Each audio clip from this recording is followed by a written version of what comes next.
आज मुरली है 18 जनवरी 2026 की। प्रातः मुरली ओम शांति व्यक्त बाप दादा मधुबन। बाप दादा के अनमोल महावाक्य पिता श्री जी के पुण्य स्मृति दिवस पर प्रातः क्लास में सुनाने के लिए। आज है बाबा का स्मृति दिवस। ब्रह्मा बाबा था ना जो, उनका आज स्मृति दिवस है 18 जनवरी को। मीठे बच्चे, ज्ञान रत्नों से जोली भरकर दान भी करना है। जितना दूसरों को रास्ता बताएंगे उतना आशीर्वाद मिलेगा। ओम शांति। मीठे बच्चों को ये पक्का याद रखना है कि शिव बाबा हमको पढ़ाते हैं। शिव बाबा पतिति पावन भी है, सदगति दाता भी है।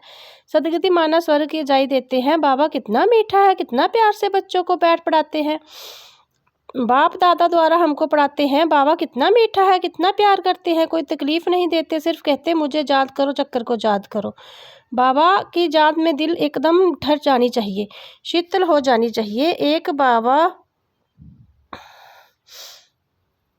एक बाबा का ही याद सतानी चाहिए, क्योंकि बाबा से बरसा कितना बारी मिलता है। अपने को देखना चाहिए हमारे बाबा के साथ कितना लब है, कहाँ तक हमारे में देवी गुण है। क्योंकि तुम बच्चे कांटों से फूल बन रहे हो। जितना जितना जोग में रहेंगे उतना कांटों से फूल सतो प्रदान बनते जाओगे। फूल बन गए फिर जहाँ रह नहीं सकेंगे। फूलों का बगीचा ही है स्वर्ग। जो बहुतों को कांटों को फूल बनाते हैं उन्हीं का सच्चा खुशबूदार फूल कहेंगे। वह कभी किसी को कांटा नहीं लगाएंगे। क्रोध भी बड़ा कांटा है, बहुतों को दुख देते हैं। अभी तुम बच्चे कांटों की दुनिया से किनारा पर आ गए हो। तुम हो संगम युग पर। जैसे माली फूलों को अलग पाट से निकाल कर रखते हैं, वैसे ही तुम फूलों को भी अब संगम युगी पाट में अलग रखा हुआ है। फिर तुम बहुत फूल स्वर्ग में चले जाओगे। कलयुगी कांटे भस्म हो जाएंगे। मीठे बच्चे जानते हैं परलौकिक बाप से हमको विनाशी वर्षा मिलता है। जो सच्चे बच्चे हैं, जिनका बाप दादा से पूरा लव है, इनकी बड़ी खुशी रहेगी। हम विश्व का मालिक बनते हैं। हाँ, पुरुषार्थ से ही विश्व का मालिक बना जाता है, सिर्फ कहने से नहीं। जो अन्य बच्चे हैं उन्हीं को सदैव ये याद रखेगा कि हम अपने लिए फिर से वही सूर्यवंशी चंद्रवंशी राजधानी स्थापन कर रहे हैं। बाप दादा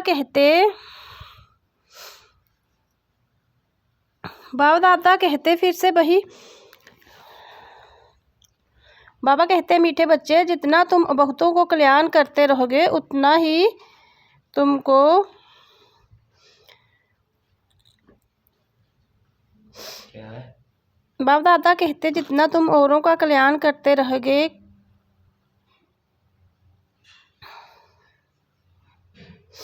उतना तुमको हुजरा मिलेगा। बहुतों को रास्ता बताएंगे तो बहुतों को आशीर्वाद मिलेगा। हमें दोस्त मैसेज किया कल आना है तो नेक्स्ट रूम। ज्ञान रत्नों से मेरी मुरली भी चली गई। क्या चली गई? मुन्ना का फोन कुत्ता है चलिए तो वहाँ मुन्ना फोन कुत्ता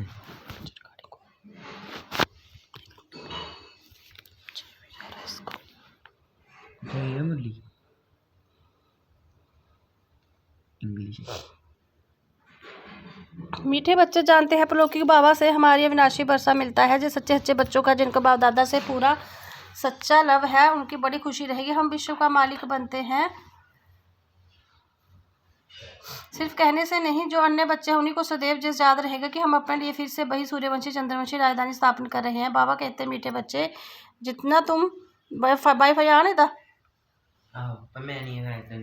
जितना तुम बहुतों का कल्याण करते रहोगे, जितना तुम बहुतों का कल्याण करेंगे उतना तुमको ही हुजरा मिलेगा। बहुतों का रास्ता बताएंगे तो बहुतों को आशीर्वाद मिलेगा। ज्ञान रत्नों से जोली भरकर फिर दान करना है। ज्ञान सागर तुमको रत्नों की थालियां भर भर कर देते हैं। उन रत्नों का जो दान करते हैं वही सबसे प्यारे लगते हैं। बच्चों के अंदर में कितनी खुशी होनी चाहिए। सेंसिबल बच्चे जो होंगे वह तो कहेंगे हम बाबा से पूरा ही बरसा लेंगे, एकदम चटक पड़ेंगे। बाप से बहुत लव रहेगा, क्योंकि जानते हैं प्राण देने वाला बाप मिला है ना। नॉलेज का वरदान ऐसा देते हैं जिससे हम क्या से क्या बन जाते हैं। इंसॉल्वेंट से सॉल्वेंट बन जाते हैं। इतना वंडर भरपूर कर देते हैं। जितना बाबा को याद करेंगे उतना लव रहेगा, कशिश होगी। सुई साफ होती है तो चुंबक तरफ खींच जाती है ना। बाबा की याद से कट निकलती जाएगी। एक बाबा के सिवा और कोई याद ना आए। बाबा समझाते हैं मीठे मीठे, अब गफलत मत करो, सुदर्शन चक्रधारी बनो, लाइट हाउस बनो। सुदर्शन चक्रधारी बनने की प्रैक्टिस अच्छी हो जाएगी तो फिर तुम जैसे ज्ञान का सागर हो जाएंगे। जैसे स्टूडेंट पढ़कर टीचर बन जाते हैं, तुम्हारा धंधा ही जे है सबको सुदर्शन चक्रधारी बनाओ। तुम ही चक्रवर्ती राजा रानी बनेंगे। इसलिए बाबा सदैव बच्चों को पूछते हैं सुदर्शन चक्रधारी हो बैठे हो। बाबा भी सुदर्शन चक्रधारी है ना।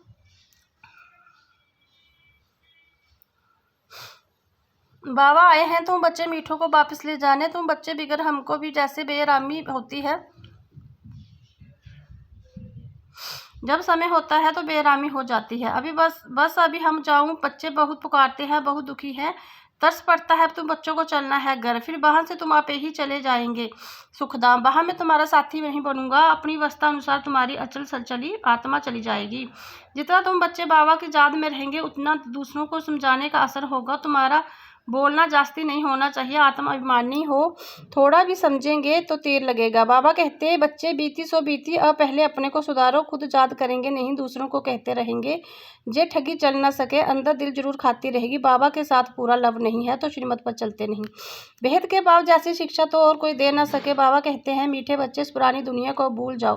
पिछाड़ी में तो सब भूल ही जाना है, बुद्धि लग जानी है अपने शांति धाम सुखधाम को में। बाबा को याद करते करते बाप के पास चले जाना है। पतिती आत्मा तो जा ना सके, वह है ही पतिती, वह है ही पावन आत्मा का। अगर जे शरीर पांच तत्व में बना हुआ है तो पांच तत्व जहाँ रहने लिए खींचते हैं, क्योंकि आत्मा ने जो सच्चे प्रॉपर्टी ली हुई है, इस शरीर में ममतम हो गया है। अब इनसे ममता निकाल जाना है अपने घर। वहाँ तो जो पांच तत्व है नहीं। सतयुग में भी शरीर जोग बल से बनता है, सतो प्रधान प्रकृति होती है, इसलिए खींचती है। दुख नहीं होगा। जो बड़ी महीन बातें हैं समझने की। जहाँ पांच तत्वों का बल आत्मा को खींचता है, इसलिए शरीर छोड़ने का दिल नहीं होती। नहीं तो इसमें और ही खुशी होना चाहिए। पावन बल शरीर ऐसे छोड़ेंगे जैसे मक्खन से बाल। तो शरीर से सब चीज़ें में ममता एकदम मिटा दे रहे है हमारा। इससे हमारा कोई कनेक्शन नहीं। बस हम जाते हैं बाबा के पास। इस दुनिया में अपने बैगेज तैयार कर पहले से ही भेज दिया है। साथ में तो चल ना सके, बाकी आत्मा को जाना है, शरीर को भी जहाँ छोड़ देना है। बाबा ने शरीर का शास्त्र करा दिया है। हीरे ज्वारों के महल मिल जाएंगे। ऐसा सुखधाम में जाने लिए कितनी मेहनत करनी है, थकना नहीं है, दिन रात बहुत कमाई करनी है शिवा। इसलिए बाबा कहते नींद को जीतने वाला बच्चा मामकेम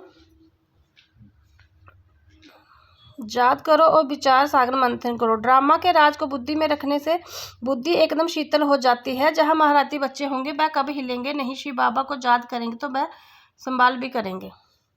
बाबा तुम बच्चों को दुख से छुड़ाकर शांति का दान देते हैं। तुम बच्चों को दुख से छुड़ाकर शांति का दान देते हैं। तुमको भी शांति का दान देना है। तुम्हारा जो बेहद की शांति अर्थात जोग बल दूसरों को भी एकदम शांत कर देगी। तुम बाबा के याद में रहकर फिर देखो जे आत्मा हमारे कुल की है या नहीं। अगर होगी तो एकदम शांत हो जाएगी। जो इस कुल के होंगे उन्हीं के लिए इन बातों से रस बैठेगा। बच्चे याद करते हैं तो बाबा भी प्यार करते हैं। आत्मा को प्यार किया जाता है। जे भी जानते हैं जिन्होंने बहुत भक्ति की है वह ही जास्ती पड़ेंगे। उनके चेहरे से मालूम पड़ता जाएगा कि बाबा से कितना लब है। आत्मा बाप को देखती है। बाबा हम आत्मा को पढ़ा रहे। बाबा भी समझाते हैं, हम इतनी छोटी बिंदी आत्मा को पढ़ाता हूँ, आगे चल तुम्हारी जो अवस्था हो जाएगी समझेंगे। हम भाई भाई को पढ़ाते हैं। शक्ल बहन की होते भी दृष्टि आत्मा तरफ जाए, शरीर पर दृष्टि बिल्कुल ना जाए। इसमें बड़ी मेहनत है, जो बड़ी महीन बातें हैं, बड़ी ऊंच पढ़ाई है। वजन करो तो इस पढ़ाई की तरफ बहुत भारी हो जाएगा। अच्छा मीठे मीठे सीख लेते हैं बच्चों प्रति माता पिता बाप दादा का याद प्यार गुड मॉर्निंग। रूहानी बाप के रूहानी बच्चों को नमस्ते। व्यक्त महावाक्य। महावीर बच्चों का संगठन की विशेषता है एक रस एक्टिक स्थिति। 9 दिसंबर 1975। महावीर अर्थात विशेष आत्मा। ऐसे महावीर विशेष आत्मा को संगठन की विशेषता वर्तमान समय यही होनी चाहिए जो एक ही समय बाकी सब एक्टिक स्थिति हो, अर्थात जितना समय जिस स्थिति में ठहरना चाहे उतना समय उस स्थिति में संगठित रूप में स्थित हो जाए। संगठित रूप में सबसे संकल्प रूपी उंगली एक है। जब तक संगठन की जो प्रैक्टिस नहीं है तब तक सिद्धि नहीं होगी। संगठन में अभी आर्डर हो कि 5 मिनट के लिए व्यर्थ संकल्प बिल्कुल समाप्त कर बीज रूप पावरफुल स्थिति में आकर्षित हो जाओ, तो ऐसा अभ्यास है। ऐसा नहीं कि कोई मनन करने की शक्ति हो, कोई रूर हरिहान कर रहा हो, कोई अव्यक्त स्थिति में हो। आर्डर है बीज रूप होने का और कर रहे हैं रूह हरिहान, तो आर्डर नहीं मानना। ये अभ्यास तब होगा जब पहले व्यर्थ संकल्पों की समाप्ति करेंगे। हलचल होते ही व्यर्थ संकल्पों की है। इन व्यर्थ संकल्पों की समाप्ति के लिए अपने संगठन को शक्तिशाली व एकमत बनाने के लिए कौन सी शक्ति चाहिए? इसके लिए एक तो विश्वास, दूसरा सम्मानने की शक्ति चाहिए। संगठन को जोड़ने का धागा है फेथ। किसी ने जो कुछ किया मानो रांग भी किया, किसी ने जो कुछ मानो रांग भी किया, लेकिन संगठन प्रमाण व अपने संस्कार प्रमाण व समय प्रमाण उसने जो किया उसका भी जरूर कोई भाव अर्थ होगा। संगठित रूप में जहाँ सर्विस है वहाँ उसके संस्कारों को भी रहम दिल की दृष्टि से देखते हैं। संस्कारों को सामने ना रख इसमें भी कोई कल्याण होगा, इसके साथ मिलकर चलने में ही कल्याण है। ऐसा फेथ जब संगठन में एक दूसरों के प्रति हो तभी सफलता हो सकती है। पहले ये है, व्यर्थ संकल्प नहीं चलाने चाहिए। जैसे कोई अपनी गलती को महसूस भी करते हैं लेकिन उसको कभी फैलाएंगे नहीं बल्कि उसे समझाएंगे। दूसरा उसको फैलाएंगे तो भी बुरा लगेगा। इसी प्रकार दूसरों की गलती को भी अपनी गलती समझ फैलाना नहीं चाहिए। व्यर्थ संकल्प नहीं चलाने चाहिए बल्कि उन्हें भी क्षमा देना है। इतना एक दो में फेथ हो, स्नेह की शक्ति में ठीक कर देना चाहिए। जैसे लौकिक रीति भी घर की बात बाहर नहीं करते, नहीं तो इसमें घर का भी नुकसान होता है। तो संगठन में साथी न जो किस उसमें जरूर रहस्य होगा। यदि उसने रांग भी किया हो तो भी उसको परिवर्तन कर देना चाहिए। ये दोनों प्रकार के फेथ रखकर एक दूसरे के संपर्क में चलने से संगठन की सफलता हो सकती है। इसमें समाने की शक्ति ज़्यादा चाहिए। व्यर्थ संकल्पों को समाना है, बीते हुए संस्कारों को कभी भी वर्तमान समय से टैली नहीं करना, अर्थात पास्ट को प्रेजेंट नहीं करो। जब पास्ट को प्रेजेंट में मिलाते हो तभी संकल्प की क्यू लंबी हो जाती है। और जब तक ये व्यर्थ संकल्प की क्यू है तब तक संगठित रूप में एक स्थिति हो नहीं सकती। दूसरों की गलती से अपनी गलती समझना, ये है संगठन का मजबूत करना। ये तब होगा जब एक दूसरे से फेथ होगा। परिवर्तन करने का फेथ या कल्याण करने का फेथ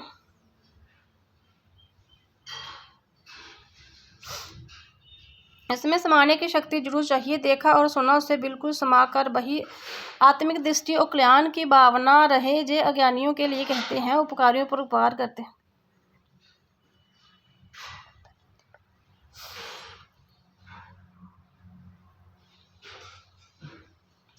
तो संगठन में भी एक दूसरे के प्रति रहम की भावना रहे। अभी रहम की भावना कम रहती है क्योंकि आत्मसिद्धि का व्यास कम है। ऐसा पावरफुल संगठन में से ही सिद्धि होगी। अभी आप सिद्धि का आहन करते हो लेकिन फिर आपको आगे सिद्धि सवे झुकेगी। जैसे सतयुग में प्रकृति दासी बन जाती है वैसे सिद्धि आपके सामने सवे झुकेगी। सिद्धि आप लोगों को आहन करेगी। जब श्रेष्ठ नाले है, स्टेज भी पावरफुल है तो सिद्धि क्या बड़ी बात है। सदा काल एक स्थिति में रहने वालों को सिद्धि प्राप्त ना हो, ये हो नहीं सकता। लेकिन इसके लिए संगठन की शक्ति चाहिए। हक एक ना कुछ बोला, दूसरे ने स्वीकार किया। सामना करने की शक्ति ब्राह्मण परिवार के आगे जूझ नहीं करनी, वो माया के आगे जूझ करनी है। परिवार से सामना करने की शक्ति जूझ करने से संगठन पावरफुल नहीं होता। कोई भी बात नहीं जचती तो भी एक दूसरे को सत्कार करना चाहिए। उस समय किसी भी संकल्प व बोल को कट नहीं करना चाहिए। इसलिए अब समाने की शक्ति को धारण करो। संगठित रूप में आप ब्राह्मण बच्चों की आपस के संपर्क की भाषा व्यक्तभाव की होनी चाहिए। जैसे फरिश्ते अथवा आत्मा से बोल रही है। किसी की भी सुनी हुई गलती को संकल्प में भी स्वीकार न करना और न कराना ही चाहिए। ऐसी जब स्थिति हो तब ही बाप को भी शुभकामना है संगठन की एक प्रैक्टिकल में होगी। इसके लिए विशेष पुरुषार्थ अथवा विशेष अनुभवों के आपस में लेन देन करो। संगठित रूप में विशेष योग के प्रोग्राम चलते रहे तो विनाश ज्वाला को भी पंखा लगेगा। योग अग्नि से विनाश की अग्नि जलेगी। अच्छा, ओम शांति। वरदान व्यक्त में रहते अव्यक्त फरिश्ते रूप का साक्षात्कार कराने वाले श्वेत वस्त्रधारी, व्यक्त में रहते अव्यक्त फरिश्ते रूप का साक्षात्कार कराने वाले सफ़ेद वस्त्रधारी और सफ़ेद लाइटधारी बब। जैसे अभी चारों ओर जे आवाज़ फैल रहा है कि जे सफ़ेद वस्त्रधारी कौन है और कहाँ से आए हैं, ऐसे अब चारों ओर फरिश्ते रूप का साक्षात्कार कराओ। इसको कहा जाता है डबल सेवा का रूप। जैसे बादल चारों ओर छा जाते हैं ऐसे चारों ओर फरिश्ते रूप से प्रकट हो जाओ। जहाँ भी देखो तो फरिश्ता ही नजर आए। लेकिन ये तब होगा जब शरीर की डिटैच होगा, अंत बाह्य शरीर से चक्कर लगने की अभ्यासी होंगे, मनसा पावरफुल होगी। स्लोगन है, सर्वगुण व सर्व शक्तियों का अधिकार बनने के लिए आज्ञाकारी बनो। व्यक्ति सारे इस व्यक्ति मास में बंधन मुक्त रहे, जीवन मुक्त स्थिति का अनुभव करो। जैसे बाप सदा स्वतंत्र है ऐसे बाप समान बनो। बाप दादा और बच्चों को स्वतंत्र देख नहीं सकते। अगर सभी को स्वतंत्र नहीं कर सकते तो सभी ही अपनी कमजोरियों में गिरते रहते हो तो विश्व प्रकट कैसे बनेंगे। अब इसी स्मृति को बढ़ाओ कि मैं मास्टर सर्वशक्तिमान हूँ। इससे सहज सर्व पिंजरों से मुक्त उड़ता पंछी बन जाओगे। ओम शांति।